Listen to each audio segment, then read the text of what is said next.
Hello, and welcome to Google for Education presents Chromebooks and Touch. Today we're going to be having a conversation around the next phase of Chromebooks and how students are utilizing these new devices with touch capabilities.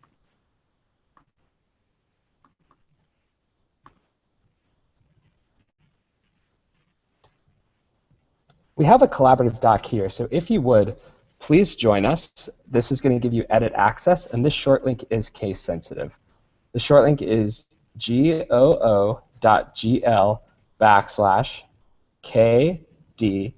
uppercase R D uppercase B J.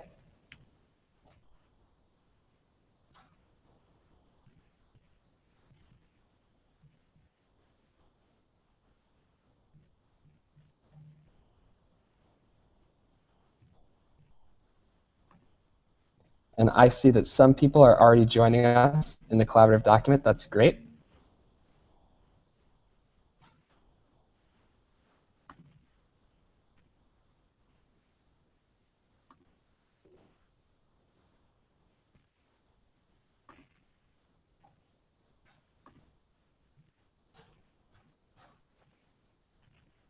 Okay, and there's our collaborative document. To go back to the short link, here it is.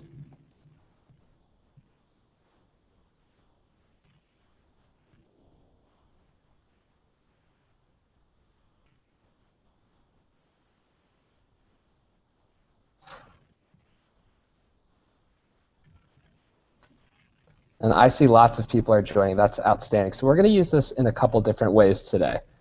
One is for our Q&A at the end.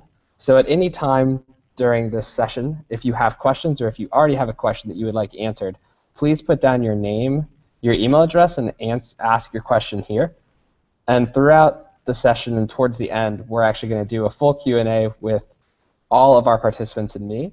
And while everyone else is talking, etc., I'll be answering, etc. So please do ask your questions here. And also, we have a lot of resources in this document.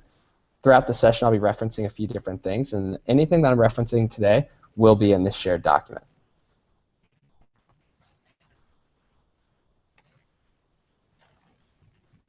Here's the agenda for what we're going to be covering. So first, I'll give you a quick update of what's happening with Google for Education. Next, we'll do our district introductions, and they will be sharing their stories. We'll have a discussion around the biggest learnings, challenges, resources from doing an initiative involving touchscreen Chromebooks. We'll have a Q&A from our webinar attendees, and then we'll have a closing.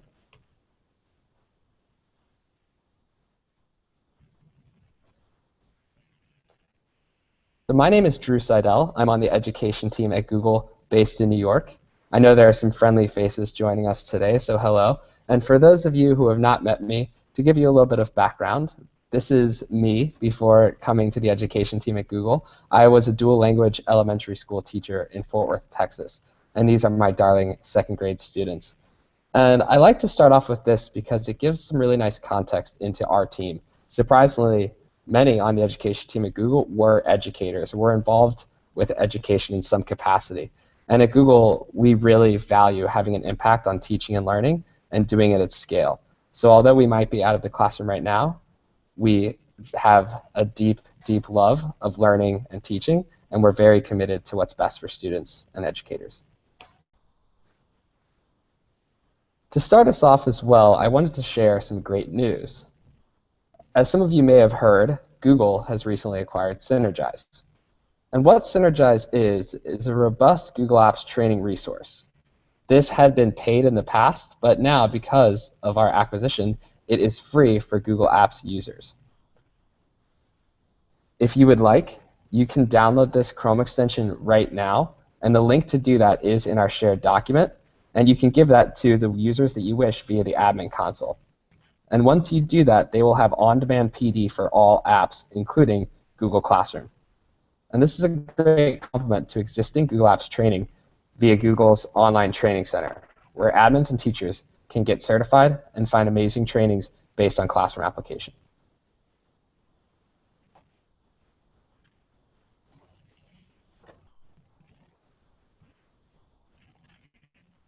When I think about Google for Education, there are two big things that come to mind, and these are our big goals. One is transforming teaching and learning. The other is enabling kids to create with technology.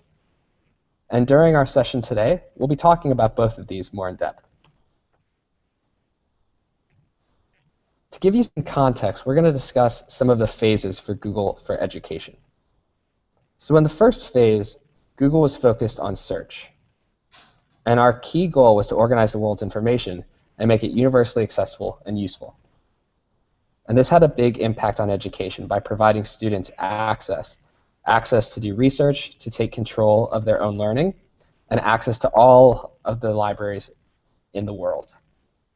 In the second phase, we were creating school versions of consumer tools, things like Google Docs, Gmail, Slides, and Drive, and Chromebooks.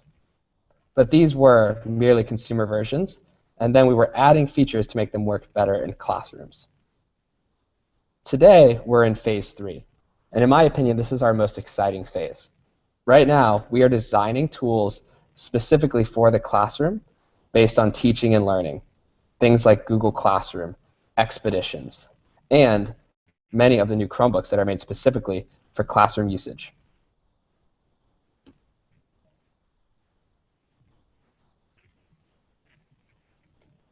In Google Apps for Education, something that's very, very exciting for us is that the usage of it has grown tremendously. The number right now of 30-day active users for students, teachers, and staff is 50 million. And this is amazing for us for many ways.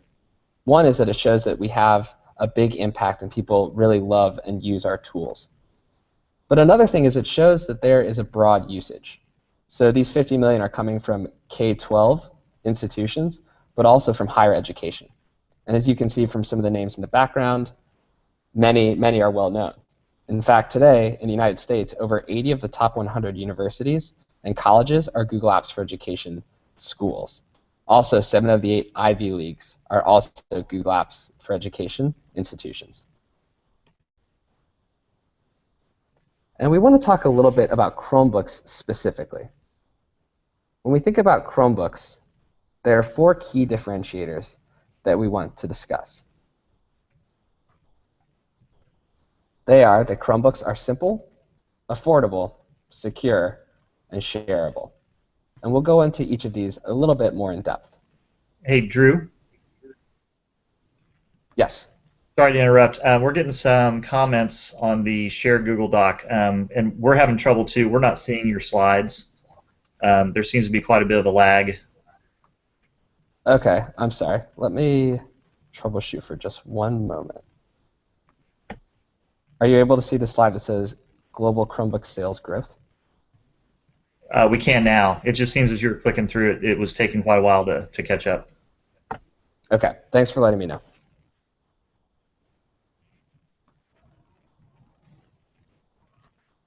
So this graph is to give us an idea of how Chromebooks have grown in schools. As you can see, back in 2012, Chromebooks were less than 1% of devices being deployed in classrooms. And this has grown progressively until 2015. And from what you can see here, 2015, Chromebooks were actually over 50% of devices deployed in schools.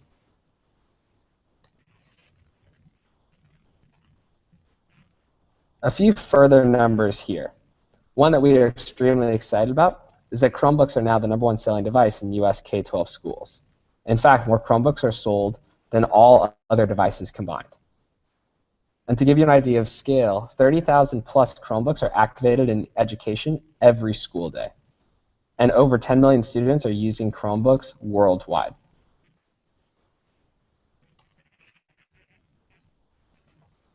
One of the big reasons that Chromebooks have become so popular in schools is that we don't think that there's just one fit. We want to make sure that you can find the Chromebook that's right for your school. This means they come in a wide range of shapes, sizes, and price points. When we think about shapes, many are just like traditional laptops. Others are convertible, so they include things like the ability to flip, a 180-degree hinge. And many are now ruggedized for schools as well. Thinking of sizes, smaller student devices are often an 11-inch screen. And now, more and more manufacturers are creating larger Chromebooks, such as the 15-inch that you see here. that's better for administrators and teachers who need a little bit more real estate. And price points are very varied as well. The lowest cost Chromebooks are starting somewhere around $149, up into the more premium devices such as this Dell 13-inch that you see here with touch, which is around $629. And it's not just Chromebooks anymore, but we're seeing other form factors as well. As you can see in the bottom right-hand corner, we also now offer something called a Chromebit, which is a small USB device that you can plug into any screen and turn that device into a Chromebook. So if you have a large TV at home or some old lab devices that you would like to convert to Chrome, you can do that with this.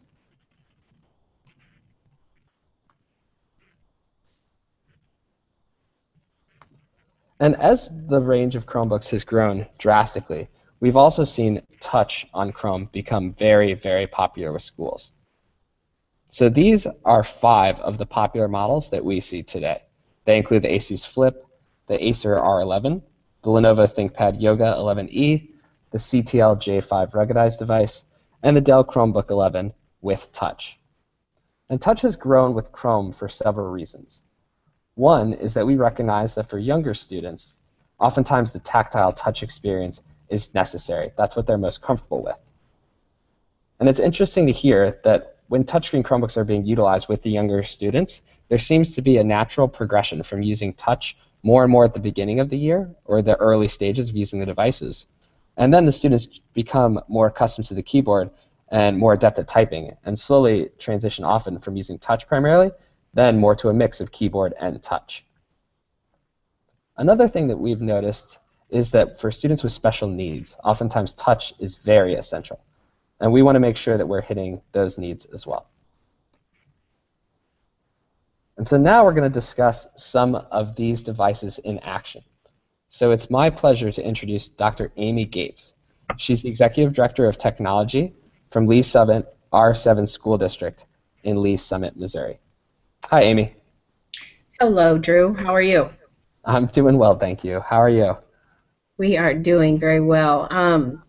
We still did notice there's a little bit of a lag time between slides, so we've got a couple screens up. We'll try to keep up with that too, and may have to shout out to you if we need you to adjust the screen. Okay, thank you for that. Okay, the Lee Summit School District is a suburban district near Kansas City, Missouri. We have about 18,000 students, and we are a one-to-one district, kindergarten through 12th grade. That's just a little bit of overview. Before we get started here, there's one more member of my team. Sure, I'm Kevin Whaley. I'm the Director of Instructional Technology for the district. I kind of oversee the online program as well as the teacher training and implementation of instructional technology throughout the district. So Drew, if you could take us, there we go. There we go. Perfect. Okay, Lee Summit's going to hit upon these 3 bullet points, and I'm going to start off and just talk to you a little bit about the Chromebook selection process that we went through. You go back to and think about Drew's slide that he had earlier with the growth of Chromebooks from 2012 to current day. Lee Summit was in a position in 2012 where our foundation was raising money for technology. And at that time, we knew that we needed to increase access for students to technology. So we put together a team and looked at a multitude of devices at that time. And Chromebooks, as your slide showed, were very new to the market. But what we liked about them, we were already a Google Apps for EDU environment, and we also liked the price point. And we also liked the fact that much of our instruction was already moving to a web-based model, so we thought these had potential. On our team were not only teachers and administrators, but we also included students. And what ultimately sold us on the Chromebook over a tablet-type device, which is what we were kind of pairing it against, was our student voice. And our students liked the Chromebook Specifically, they like that additional keyboard for schoolwork. So in 2012, we began adding Chromebooks to our inventory. They were in a cart-based model. Between 2012 and summer of 2015, actually the end of year of 2015, we had added up to about 8,000 devices. Again, we're an 18,000 population district, so we were almost had enough for half of our students, but again in a cart-based model. At the same time, we had teachers of the younger grades that began looking at tablets, and specifically they felt like their students needed that touch type of environment, especially when they are first coming to school in the kindergarten level, don't know the key, don't know the alphabet yet. So we did have a lot of growth of tablets in 13-14 school year. We chose Android-based tablets, and there was a lot of use of those. However, we still had the Chromebooks accessible for those teachers as well. And so what eventually happened, we put together a team before we went one-to-one in August of 2015. That team, the previous spring, sat down, talked to teachers, thought about what they're using instructionally, and we brought to them the Dell Chromebook 11, the touchscreen model. And all of them said overwhelmingly, well, this is the kind of the best of both worlds. The kids can start off with that touchscreen, but what they did not want to give up was the creative part of their instruction that kids were able to do very quickly in kindergarten. So when we rolled out in August 2015 Chromebooks, all of our K through 12 students received them, and kindergarten was the one that had the Chrome touchscreen model. So what we found in this first year of implementation, specifically as this presentation is geared more to the touchscreen model, we pushed out a number of apps to each grade level. And at our kindergarten level, we really pushed out apps that might be able to be used with that touch function. The start of the year, we kind of noticed touch apps were a little bit difficult to find, but as the year has gone on, more and more have become available. But it's been really interesting to watch in our student use cases how students really relied on that touch functionality at the very start of the school year. So as we've progressed through the years, as we've been talking with teachers, all have commented on how students have, you've kind of watched the evolution unfold before your eyes. So students started out really relying on the touch screen, and then you saw groups of students using one hand on the touch pad, one hand on the touch screen for those more tactile uses. And then as we kind of transition into the end of the year, most students are using the keyboard and the touchpad exclusively. And so it's been a really nice transitional tool to get our students ready moving into the later grades where they won't have that touchscreen functionality. As far as the touch apps go, our teachers have done a great job going out. In addition to the apps we've provided, they've located a number of apps that they can use with their students that highlight that touchscreen functionality. But again, what we did find is, as the year has gone on, we've really transitioned back away from the touchscreen. The third thing we're going to talk about today, and I know we only had about 5 or 10 minutes to tell our story, we utilize a system or a survey instrument called Bright Bytes. It's from a company called Clarity, and many of you might have heard of it. It's a way to measure the effectiveness of our teaching and learning with our one-to-one initiative in Lee Summit. We're in the middle of a collection cycle right now. We just shut off the ability to collect any more data for this year. It's a survey we give to parents, students, and teachers. And currently, we'd like to show you, but Bright Bytes is compiling our 2015-16 school year data. But an initial glance at the overall picture for the district, on a scale of 1,500, last year before Connect to Learn, our district came into a score of around 1,070. And now this year with the Chromebooks, we've grown about 20 points, which puts us just shy of what they would consider to be an advanced level of implementation and technology use throughout the district. What we're really excited about is that data has also shown our growth within the classroom regarding student skill levels, teacher skill levels, but also more specifically, how are students using the Chromebooks to critically think, be creative, and really use the Chromebooks to their academic advantage. So Drew, that's all we had.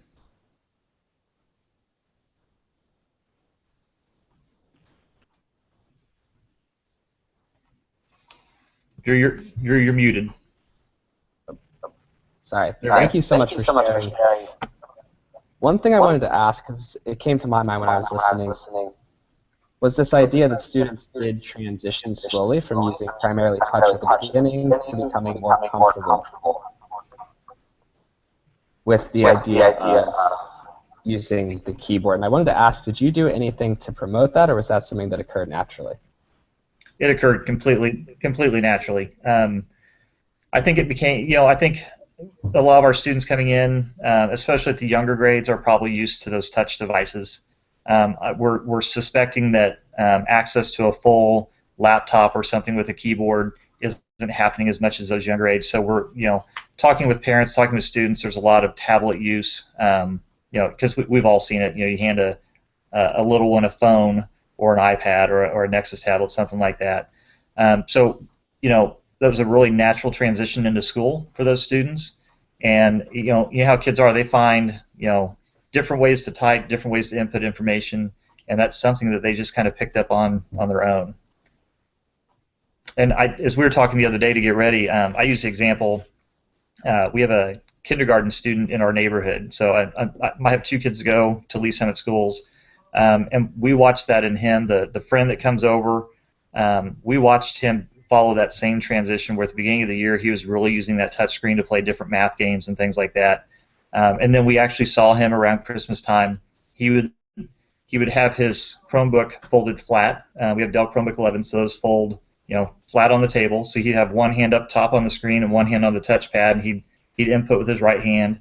And then we noticed towards somewhere March, maybe February, March, he was pretty much exclusively a keyboard / touchpad user. That is so interesting. Thank you so much for sharing. And now it is my pleasure to introduce Jeremy K. McDonald. He's the Director of Technology and Innovation for Redmond School District in Oregon. Hi, like Drew mentioned, my name is Jeremy McDonald. I'm currently the Director of Technology and Innovation for Redmond Schools. We are in Central Oregon, in just almost smack dab center of the state, and we're a semi-rural school district just north of Bend, which some folks might be a little more familiar with. And we're about just under 7,000 students, so we're quite a bit smaller than Lee Summit. We're 11, soon to be 12 buildings, and we're grades K through 12. And we don't quite have the rollout to be completely one-to-one just yet, but as I go through some of the slides here, it'll explain where we're at and why we're there. So Andrew, if you could go to the next slide for me.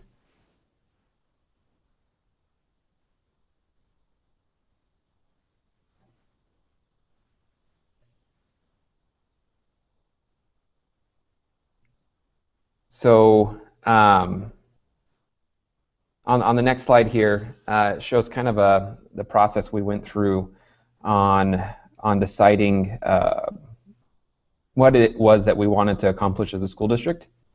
And so we started off with a community technology committee. We modeled it after a friend of mine in Chicago, Ben Gray. He works for Community Consolidated School District 59. And we created this committee that consisted of community members, including families and local area businesses and folks that just wanted to be part of this decision-making process. It included teachers and administrators and other folks from the district. And the first goal of this committee was to develop a scope and vision for where we wanted to go. While we all knew that we were focusing, our goal was to find out, how we begin to implement and integrate these tools into our classrooms. We wanted to keep learning at the forefront, and so the scope and vision piece was the biggest part of this committee.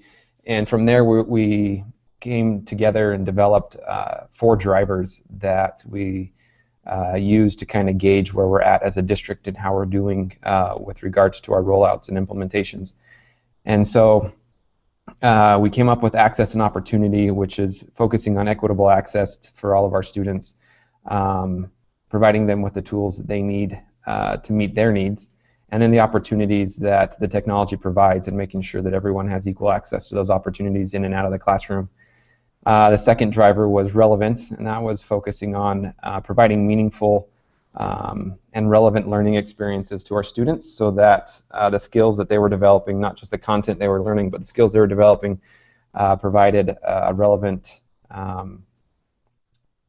guess, opportunity for them to take those skills and expand them, whether it's in school or out of school, and provide them with what they needed to progress outside of the school district once they graduated.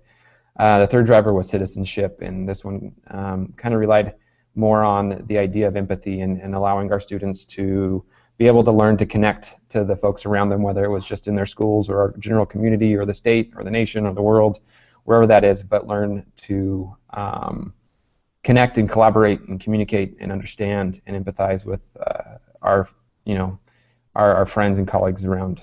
And then the last one was ever learning, and the idea behind that is that these tools and resources would provide students an opportunity to showcase and share their learning in and out of school, and the hope was that they'd use these tools to not only further their academics, but also further their learning and interests outside of the school setting.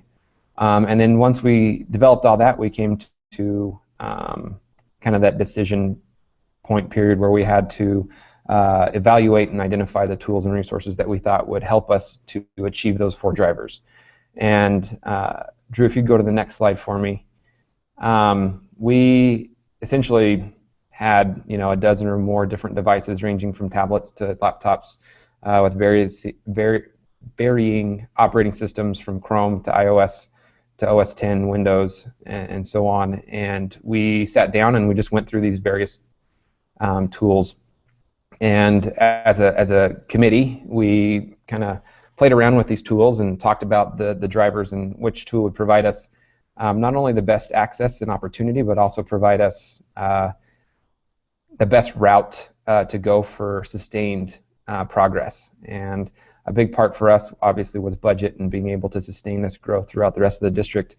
And we ended up going with a Chromebook, and we did choose the touch model, and we went with the Asus Flip. Part of that reason was we kind of gambled on the idea that Chrome and Chrome OS and Android would sometime come together, and that we would have access to the Google Play Store and the various apps that are a part of that operating system. And fortunately, since Google I/O, we learned that they would be coming together. So we're excited that the gamble paid off and that we're able to move forward with that. And it's become kind of the standard device that we're rolling out at various grade levels. We're not completely touch-enabled Chromebooks. We have a large number of just standard Chromebooks throughout the district, but most of the Chromebooks that we're going with from here on out will be touch-enabled, and we're focusing on the kind of the two-in-one models where we have the tablet and the keyboard mode. And so as you see there, so our student access piece there, and the reason the little Lego brick is there is because what we're trying to do is we have a saying, we say start small and start now. Oftentimes we think we have to start with something big, some large rollout or large-scale project in order to start, but we're trying to start with what we have and start now. And so in the elementary, we're continuing with a cart-based approach. We are expanding access every year, providing a new cart to each elementary school, and we've encouraged our parent-teacher organizations to help fundraise. And so we've had a few schools that have fundraised for carts for their schools, and what I've committed for my department is that if they fundraise for some of these devices, then I roll them into my refresh plan, and we also roll them into our management and take care of it from there. And so it's been great to have this community support helping us make those initial investments in our elementary schools. And then starting next year, we'll be one-to-one-ish in our middle schools. We'll have nearly a cart in every classroom. After surveying our staff and administrators in our middle schools, they weren't quite ready for the one-to-one, and we didn't really want to force it upon them if they weren't ready to move on. So what we decided to do is we have an extensive professional development program we're developing for our middle school teachers and administrators to prepare them, so that hopefully in the 17-18 school year we'll be able to actually go one-to-one in our middle schools and have students, with their own device that they take to and from school. And this year we rolled out one-to-one in our 2 high schools, and so that was about right around 1,900 Chromebooks, the Asus Flips, and it's gone really well so far. We've had obviously the normal wear and tear and some drops and breaks and things like that, but we're developing systems that are helping us keep these devices intact and easy and quick repair turnarounds for our kids. Drew, if you go to the next slide for me. So it's kind of the actual application and integration of these tools have been very different on different levels. So I put a little asterisk there saying results may vary. While we see a couple pictures of some really engaged students and they're learning to code and doing some other activities there on the Chromebooks, we've seen varying integration and utilization of the Chromebooks throughout the school district, and that's to be expected with any big change, whether it's systematic or philosophic or pedagogical change. It's going to be incremental, and we're not going to see everyone kind of jump on board. And so that's kind of it goes back to our idea of start small and start now. So in our elementaries, we've seen probably not as much as the creative use as we would like with our Chromebooks, particularly our touch-enabled Chromebooks, partly because principals are feeling kind of the pressures to work on interventions and ensure our kids have some of these core competencies when it comes to math and reading, and so our carts are being tagged as intervention carts, and so they're being wrapped up quite a bit during the day, and so we're working on increasing access and helping principals kind of balance the schedule so that our teachers have access to these devices more throughout their day. I mean, we do have small pockets of teachers that are really finding small amounts of time to engage the kids in some more creative aspects other than maybe your basic word processing or annotation and things like that. In our middle schools, we're seeing a little bit different use, a little bit more creative application of the Chromebooks. Our science and math teachers are using them a lot for data collection and analysis of data. They love the touchscreen. In those classrooms, you see a lot of kids walking around in the touch mode, using a stylus or something like that to annotate maybe a science experiment they're doing, or they're using it to show their work for a particular math problem they're collaboratively working on. And we also have a lot of use in our language arts classrooms where students and teachers are using them obviously for compositions and research and review of literary works, but they're also using them quite heavily for collaboration between not just classrooms but buildings. And then in our high schools, obviously we have higher use, particularly because there's more access. We actually did a recent survey. We have more than 80% of our high school classrooms are utilizing Google Classroom as a way to communicate with students, as a way to share resources, to collect schoolwork and things like that. But then beyond that, the use does vary quite a bit, and a lot of our, I guess, early adopters or trailblazers, you could say, in the high schools are doing very similar things to what we're seeing in the middle schools with data collection and analysis and reaching out and expanding some of the access to various opportunities that maybe we didn't have before. In the classroom, we have a range of classrooms and content areas beginning to use the design thinking process. We have folks that are really jumping on to the kind of 3D design and having kids create solutions for problems, and so we have a lot of classrooms that dabble in Tinkercad on the Chromebooks and things like that. But overall, for us, the touch on the Chromebooks have been great for accessibility, very similar to my friends here at Lee's Summit have mentioned that, especially in the lower grades, it's great. It's a great transition. The kids are able to interact with the device a little bit easier. We're seeing that our, particularly our kindergarten and first graders, a lot of the web content they access, the passwords and stuff, is structured with pictures and simple letters and numbers, and so it's much easier to be able to recall their password just by tapping on the screen, as opposed to having to type in a letter or something like that on the keyboard. And so it's been a great tool there, but it's also provided a lot of accessibility and universal design for our students with disabilities. I mean, just some of the text-to-speech and speech-to-text functionality that Google already integrates and some of their partners have available has been great on the Chromebooks, and we're continuing to evolve. It hasn't been perfect, but it's a long process. It's going to take a few years before it kind of becomes the norm, and these tools become more ubiquitous and less of a novelty from time to time.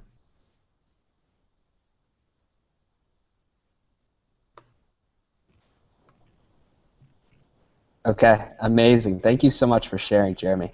And one question that I saw was getting a lot of chatter was, it seems that people are really interested in the device you chose, which is the Asus Flip. Will you please tell us a little bit about how you went about choosing that device, what the process looked like, and what's it been like so far using them?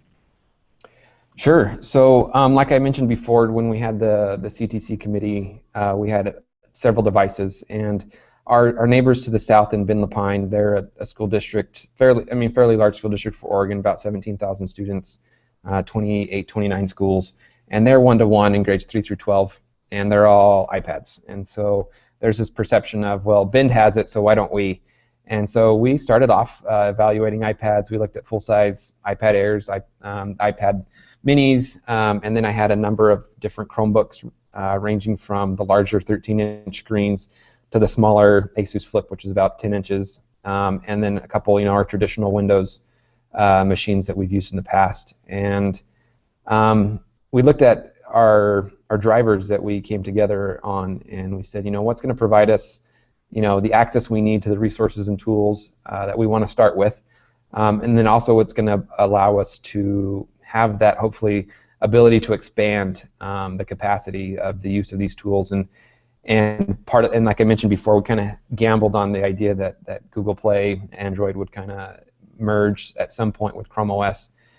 And so after about 2 meetings, so about 3-4 hours worth of discussions and handling these devices, we talked about, came down to the brass tacks of, how much can we afford? Is it going to be sustainable? And can we do this, obviously, over an extended period of time and eventually get one-to-one across the district? And it came down to, we wanted something touch-enabled for our younger kids, for our K2 grade levels, and then something that's going to allow our kids to begin to work on, the more, I guess, more of the compositions, more of the research, more of the data analysis, more of the problem-solving, critical thinking that might require, some input of more significant amounts of data rather than just, a couple taps on a screen. And the Flip is what did it for us. I'd first heard about the Flip a few months before it was actually released, and so I communicated with the manufacturer at Asus and with some folks at Google, just trying to see if I could get my hands on one. And from the time we got it, the team and some of the administrators that I worked with on this just kind of fell in love with the device, the form factor. To be 100% honest, and I've shared this with Asus, it's not the easiest to repair, but we're developing processes that make it a little bit easier for us to repair and make sure that we're able to repair it in a reasonable amount of time and get the stuff back to our students and get it in their hands as quickly as possible. So we've had no regrets thus far with the Asus Flip, and we're continuing to purchase more as we move on to our middle school rollout and things like that. But again, just the form factor, the size, it's not too big, it's not too small, and it has that option, that availability for students to decide, is this task I'm working on, does it need a full keyboard, or can I just flip it over and read from the screen? And we're finding, particularly in the high school where we have one-to-one, our principals and teachers are reporting that it seems to be about 50-50, maybe 40-60, leaning a little bit more towards the keyboards, but they still see a significant amount of use of kids using it in tablet mode. or display mode where they kind of flip the keyboard upside down and set it on their desk as if it were a monitor and they, engaging in a video or something like that. And so they've been great, and ASUS has been a fantastic partner. Yeah, the touch piece has paid off, and we're excited for the rollout of Chrome OS 53 and the ability to add the Google Play Store to everything. Okay, thank you so much for explaining. So now I'd love to ask a question to all of our participants, and this is coming from the Q&A doc. But I've seen that there have been a lot of questions so far about what type of professional development was provided to faculty and staff. How is this provided, and what's the impact been? So if you would you please share with us what's been happening there? Yeah, Lee Summit will jump in really quick. So PD has always been a focus in Lee Summit regarding technology. So long, this is my 4th year in the district. So long before I got here, there was an instructional technology team that focused on providing professional development for all of our staff. So even before Connect to Learn, I'd say 2, 3, 4 years before, the goal was always to go to one-to-one. And so developing those teacher skills, getting them ready to take on that type of environment was always really important. So laying that foundation was a big part of getting teachers ready. But I'm also posting a link in the doc as soon as it publishes here to what our Connect to Learn cohorts. We had 120 teachers this first year. They got selected by their principals to be a part of a coaching model of professional development. We had, through Dell, they provided some PD money for us, and so we had one of their partners come out and provide a 2-day fall institute for those 120 teachers, and then we followed up with them 3 times throughout the year. The consultants plus our instructional technology team would go into their classroom, they'd co-plan, they'd model, they'd co-teach, and then there was a reflection time to kind of help build those skills. And so that's in addition to the regular day-to-day support our instructional technology specialists provide, either through answering tickets or emails or the ongoing staff training and your typical professional development sessions. Also, and Amy just brought up a great point, we also use that Bright Bytes data to work with building principals. Each building takes a look at their data, and we've asked them to pick 2 or 3 goals based on that data to work on. And again, we're eagerly looking forward to seeing that data for this year to see the effect of those plans. I glanced at a couple schools that are complete, and it looks like their efforts have really paid off. So it's amazing what you can do when you focus in on small steps instead of taking such large steps. So far so good. Great, thank you. Jeremy, did you have anything to add? Sure. Yeah. So I mean, just like Kevin mentioned, the small steps really pay off, especially with systematic change when you're trying to move forward at a large scale. Kind of the baby steps, if you want to call them that, help teachers kind of become a little more comfortable with some of the changes that you're looking at. And so a lot of the professional development. I mean, we became an official Google for Ed school district over the summer, and so one of our biggest, professional development tasks was to actually get to every staff member, ranging from all of our support services like facilities management and nutrition and transportation, all the way to our building teachers and EAs and administrators and things like that. And our team is a team of 7, and so to get to 800 plus staff members over the course of a week proved to be fairly difficult. And so what we did, we developed an in-house training module, not quite as extensive as Synergize. We're glad to integrate it now, but we called it Badge Quest, and it was badge-based, and teachers went through the courses. It was self-paced, self-guided, and they went through the various courses, and it was pretty awesome to see it being well received, because it allowed teachers to kind of go through at their own time. It kind of held their hand when they needed hand-holding, and it allowed them to accelerate through it when they needed to accelerate through it. And we were able to have all staff members went through a minimum of 2 courses, which was just Google Calendar and Gmail, and then our instructional staff and some of our administrative staff went through additional courses that range from Google Drive and all the app suite there, including Chrome. Chrome's our adopted browser for the district, and so teaching them kind of the ins and outs of all that worked fairly well. And now as we move into the school year and we're focusing on classroom instruction and things like that, we've been working with our staff, particularly at our high schools where we're focusing our one-to-one right now. It has been on kind of understanding why we're integrating more of these tools and understanding what it is that we're trying to do as a school district, that not necessarily just teach content, but prepare our students for their life after school. And so a lot of our professional development has been focused around skills and attributes that we want students to develop, and how these tools kind of facilitate that in a manner that maybe was previously less likely to happen. And so we focused a lot on that while focusing on, you know, practical integration strategies for content delivery, for grading, for collecting work, things like that. And we haven't had as much time as we would like. So a lot of our budget obviously went to hardware, but we made sure to dedicate a fairly decent chunk out of our budget to provide time where we could actually be with the teachers. And we've been working closely with our curriculum department to develop, you know, some practices that we can have and see and observe and monitor across the district, so that we can begin to kind of measure the effectiveness of some of these tools and whether or not we're seeing, you know, any changes or growth over time.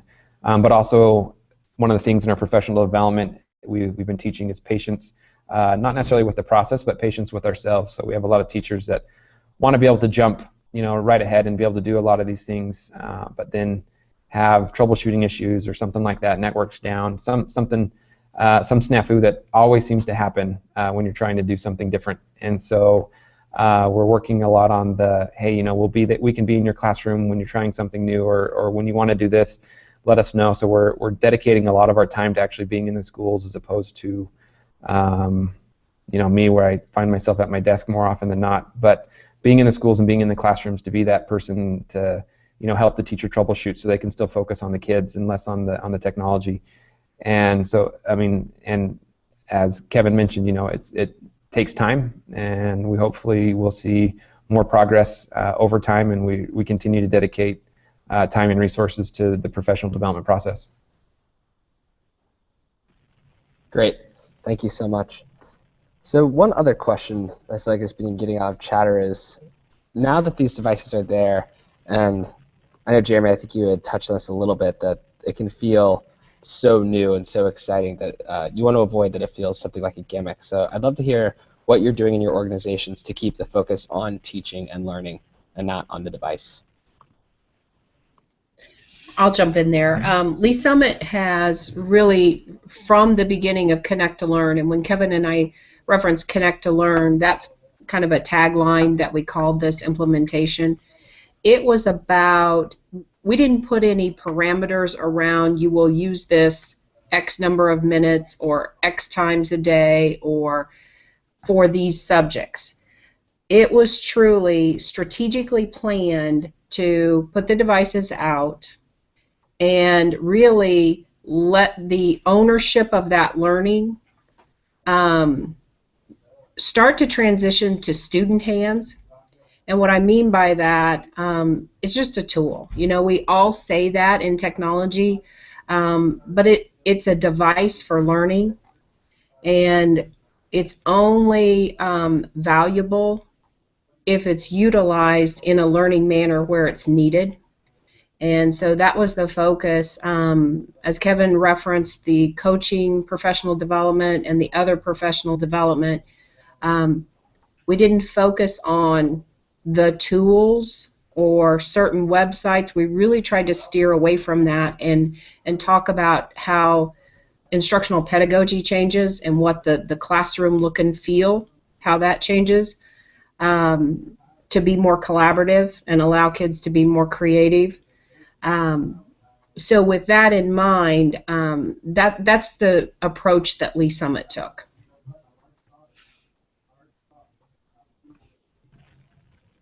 Great, thank you. Jeremy, would you like to add anything? Definitely. So I've prior to coming to Redmond, I was a classroom teacher. We taught I was fortunate in the last 4 years in the classroom. I had 2-to-1 for 2 years, and then 1-to-1 the next year. And admittedly, the first couple of years of that, for me, it was all about the tool. I was so excited about the device and about the apps, and I got to play with this, and we got to do these things. And while the learning happened in the context of all that, it wasn't always the focus. And as I've gone through my career and in the role I'm in now, it's kind of I guess the bright and shiny is kind of worn off a little bit, and the focus has come back to the learning and what we're really trying to do. And so the focus with teachers is what we're trying to do is meet the vision that we have for Redmond School District. And so in order to do that, we have a myriad of tools that we use to meet the needs of our various students.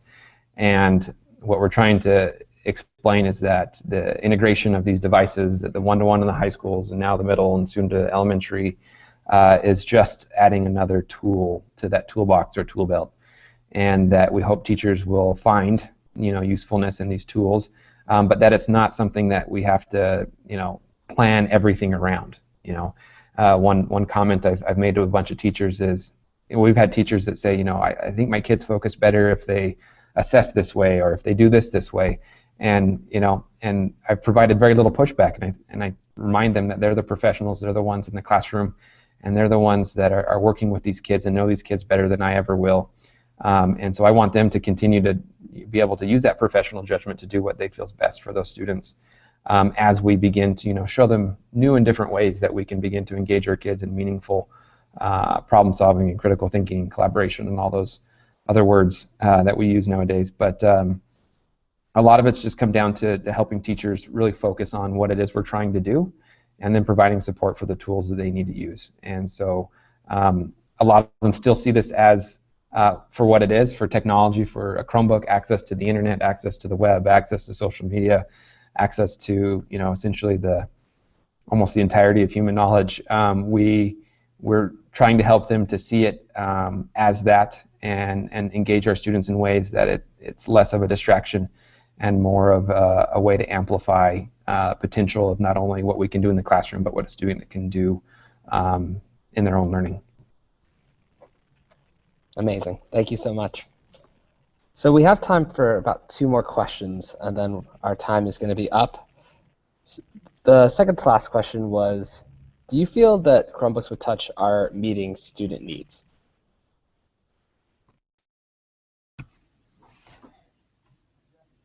Jeremy, I can go ahead and start. Of course we do. And I think, I can't really say we think Chromebook with Touch. We certainly think that helps our younger kids transition. But I think we have to consider the entire, how everything works together. As much as I'd love to say yes, it was simply the device that did that. We've kind of fallen back onto, it's the Google Apps Suite that's helped with that. It's the availability of apps. It's our teacher training. You combine all of those things, and yes, it's successful. And the reason I pointed out that way is we don't want to leave anybody with the impression that you can put a device in the hands of teachers or kids and expect that alone to make a difference. That simply won't happen, and that's what we know. But kind of going back to the touch device, the touch Chromebook, yes, it's solved a lot of worries with our staff. Our staff is the gateway to getting those devices to be used in a classroom, and there was a lot of concern with our kindergarten teachers about, gosh, if you hand a device to kids with a keyboard, they don't even know their letters yet, and how are they going to be able to type? And so I think that was probably the biggest thing for us, is it gave just that little bit of a buffer to our teachers to make them more comfortable.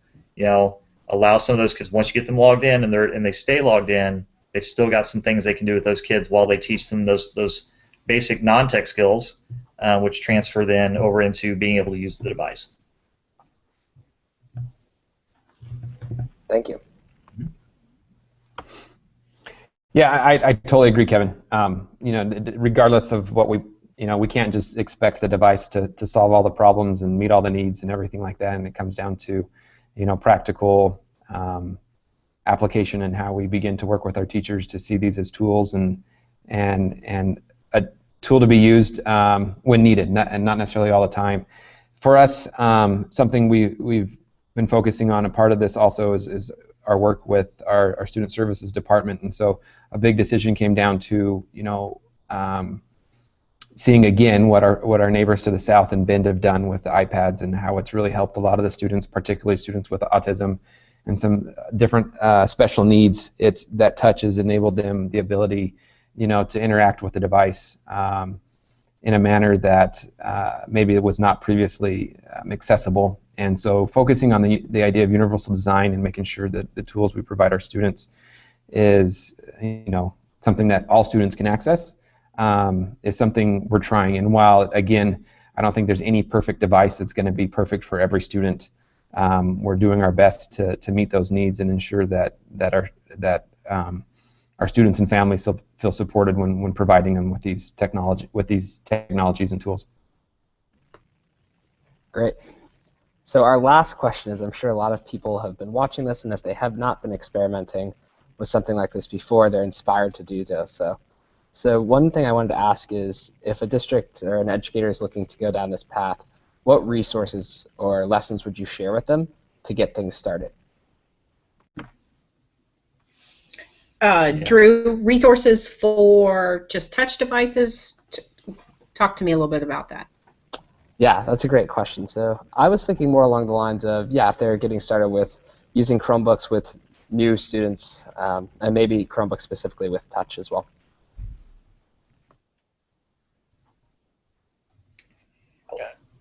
Go ahead.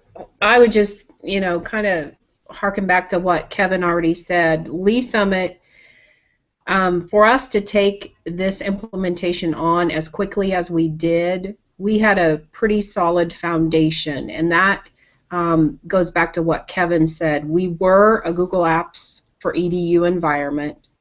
Our staff and student were both in that environment, and our staff's email was in that environment. And I say that from my seat as the technology director. Oftentimes in school districts, staff email is different than student email, and it's really important that everyone swims in the same fishbowl, so to speak, because that helped with the implementation.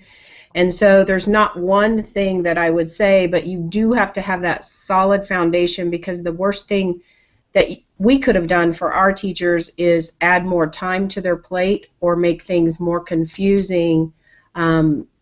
It needs to be just seamless in the back end, and a tool that's easy to use, or it will not be used.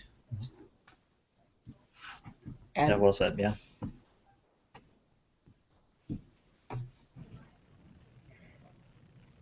Andrew, you want to add anything? Or Drew, or Jeremy, did you have anything you'd like to share with that piece? Sure, yeah. No, well said. I think for us, looking back now, hindsight and everything after our first year with one-to-one in our high school, for us it's having more of those, procedures and policies in place that help guide the process for a lot of the stuff that we don't always think about.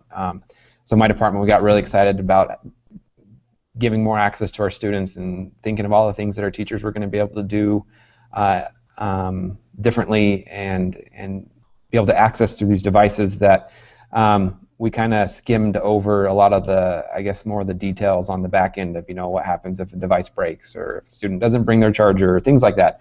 The little things that become concerns and become big headaches real fast. And so for us, having a little bit more thought into some of those policies and procedures would have been great. And to address, I'm reading through the question threads on this, questions about breaking touchscreens and things like that. We haven't experienced, we're right around 3% of our 1900 Chromebooks that have come back because of damage. We've had a few more that have come back for warranty issues, and we just ship those right back and they get sent back to us fixed.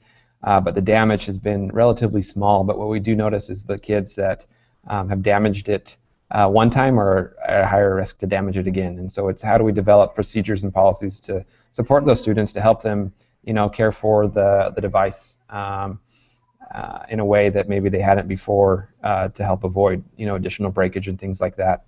But again, we're for our school district, we've ventured into something new that we hadn't done as a district before, and so we're learning along the way. But reaching out and connecting with school districts that are doing these things have been probably the biggest help and support for us. So the folks that are asking questions, that are taking the time to listen to Lee Summit and Redmond School District stories on how this is going for us is a great step forward. A lot of the stuff that we've learned, a lot of stuff that we've done has come from collaborating with school districts in the state and all over the country. As I mentioned, I've worked closely with Community Consolidated School District 59 out of the Chicago area, and Beaverton School District and Portland Public Schools here, Ben Levine Schools here in Oregon. And so just kind of that shared experience, that shared expertise has been really very beneficial. So if you're looking at going this route, definitely try and glean information from your colleagues around the state and around the country. And I'm going to piggyback on that. Yes. Can I piggyback real fast? Yes, please. Lee Summit, we did this very quickly. Once we got over the financial component of it, within 6 months, we were to a 1-to-1. So we reached out to lots of other school districts as well. Chesterfield County was one big one. We've posted a link on the Google Doc that we're pretty transparent. Everything is out there. Feel free to look through it. Let us know, because there's no use in everybody recreating the wheel. There are a lot of great resources out there, and we'd be happy to share, just like other districts shared with us when we began this journey. Yes, well said by both parties. I would totally reiterate the importance of collaborating and working with the districts around you, because just as Amy said, it's really important that we're not always reinventing the wheel and that we're learning from others, taking advantage of the things that have already been done. Amy, and the link that you had referenced earlier, is that your Connect to Learn website? I know that you put in 3. There you go. It is the Connect to Learn website. That's the one. That's a public-facing website, but it has lots of FAQs on it. Our parent information, somebody was asking about the contract. That was our last year's handbook and contract that talks through some of those policies that Jeremy was referencing. I would also say make sure when you get ready to go down that route and you're looking at what device, that you really understand what your vendor selection can bring to the table, and how are you going to manage all of these, not just the management, but how are you going to do that break-fix work, and what does that mean? Each of us has a different culture in our community with regard to how much they're willing to help support the implementation, but that needs to be a factor in how much you pay for the device, but also if you're charging any type of insurance on the device as well. Yeah, that is such a great point. Thank you so much for letting us know about that piece.